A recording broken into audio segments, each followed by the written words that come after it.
Donc on continue, on s'était arrêté. Donc ce qu'on avait fait, on avait affiché donc sous forme de tableau, donc le username donc de chaque utilisateur, c'est-à-dire Jean et Marie, donc avec leur ID spécifique, c'est-à-dire le premier utilisateur un l'ID 1 et le deuxième l'ID 2.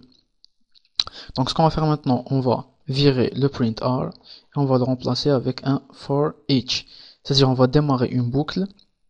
Donc il est déconseillé de mettre une fonction à l'intérieur d'une boucle, notamment si c'est une boucle while, c'est-à-dire la fonction va être exécutée à chaque fois, donc c'est pas ce qu'on veut.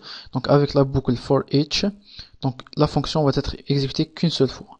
Donc vous pouvez trouver toutes ces informations sur la documentation en ligne en ce qui concerne PHP. Donc ici as utilisateur, ici ce que je vais faire, je ferme le balise PHP et je les réouvre ici. Donc entre les deux, on va afficher les utilisateurs sous forme de lien. Donc ici a href et je vais écho ici utilisateur username. Donc utilisateur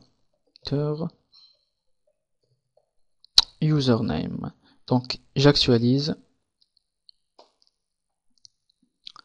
et ici écho.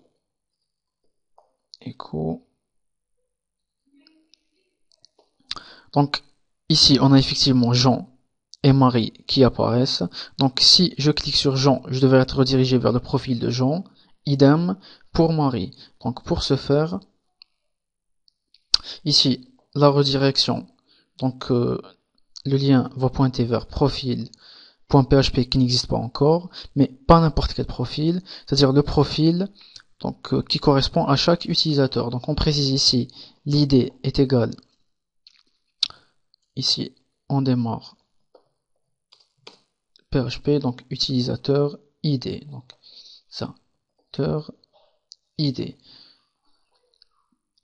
Ici point virgule et on va écho.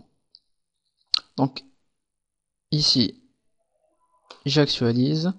Donc si je clique sur Jean, je suis redirigé vers profil.php avec l'id 1.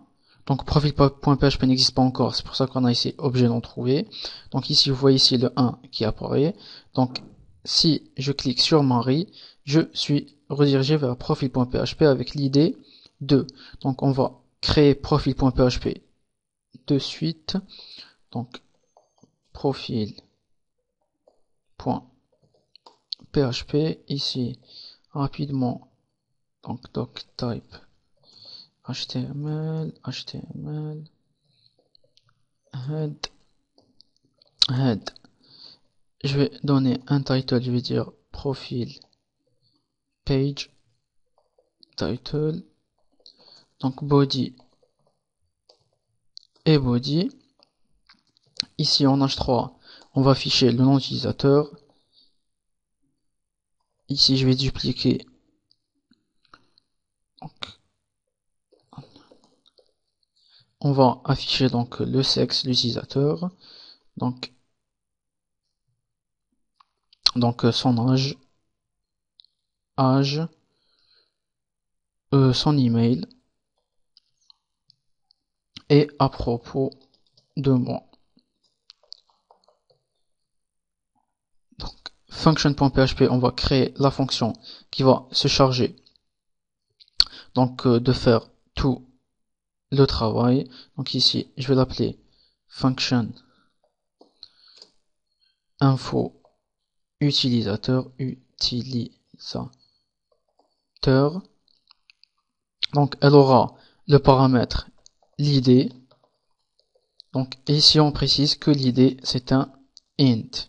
Donc on n'est jamais assez prudent. Donc int. Et on va démarrer notre requête SQL. Donc ici SQL est égal MySQL query. Ici j'indente. Donc select.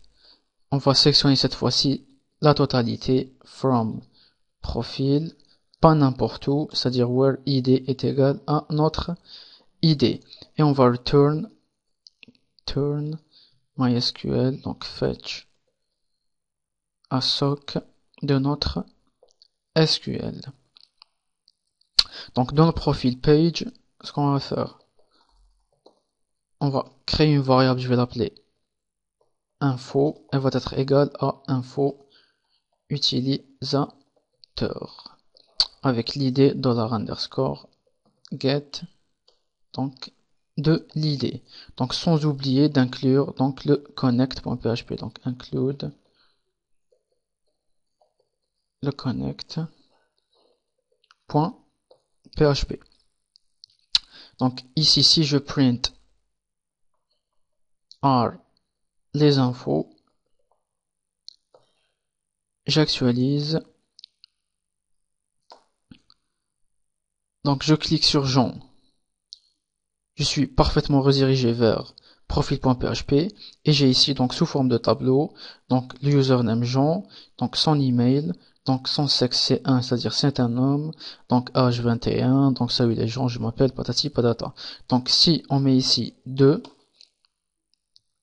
donc on a ici marie@hotmail.fr, patati patata. Donc ici si jamais une personne donc change la valeur de l'id donc en n'importe quoi, ou si carrément elle le vire, donc on va faire quelques modifications, donc on va dire ici if empty de quoi de $_ de l'id, donc if différent d'empty, donc si il est différent d'empty, c'est-à-dire tout est nickel, else, donc si c'est pas le cas, ce qu'on va faire, on va rediriger l'utilisateur vers la page, donc la liste des utilisateurs. Donc ici, je ferme mon PHP et je le réouvre. Donc entre les deux, on va faire une redirection en JavaScript.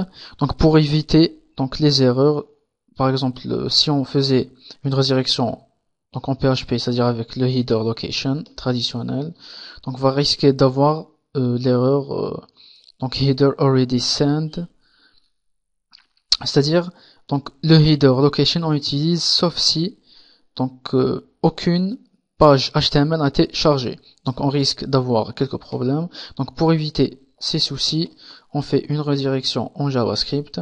Donc ici document.location.href vers liste donc utilisateur.php. Donc ici liste ça prend un E, donc ici je vais renommer, j'ai oublié le E pour qu'il ne se trompe pas vers la redirection, ok. Et le deuxième cas, donc je vire le print R, le deuxième cas où si ma fonction renvoie false, idem, on va rediriger l'utilisateur vers la liste des utilisateurs. Donc je copie tout ça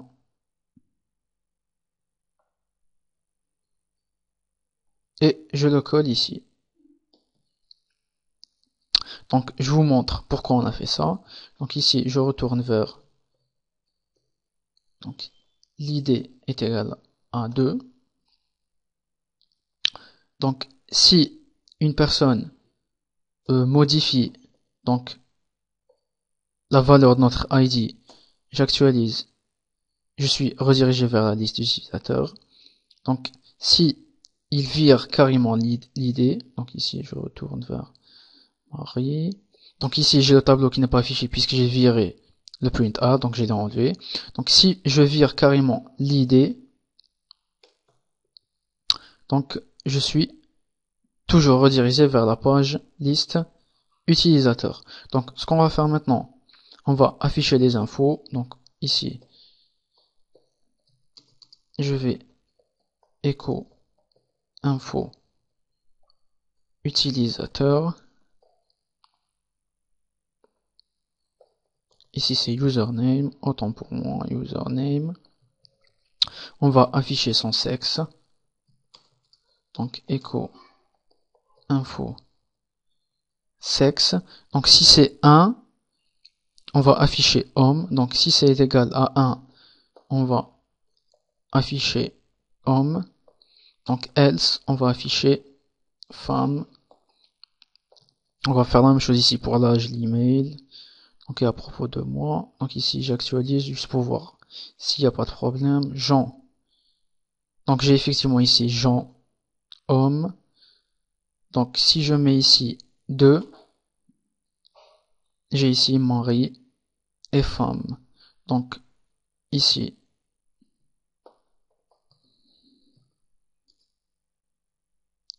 écho, info, âge. Donc ici c'est quoi ça? J'ai dupliqué le truc. Je vire. Donc la même chose, écho, info, email. Et ici écho.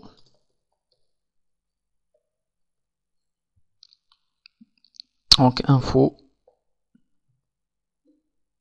about, point virgule, on actualise, et j'ai effectivement donc toutes les informations à part le ici, info, j'ai oublié le i. Donc Marie, donc à propos de moi, salut à tous, c'est Marie, le baratin. Donc si je mets ici 1, j'ai ici Jean qui apparaît donc avec les informations de Jean. Donc pour le design, donc choisissez le design que vous voulez. Donc dans la prochaine partie, on va apprendre comment permettre à l'utilisateur de changer ces informations. Donc on se voit dans la troisième partie.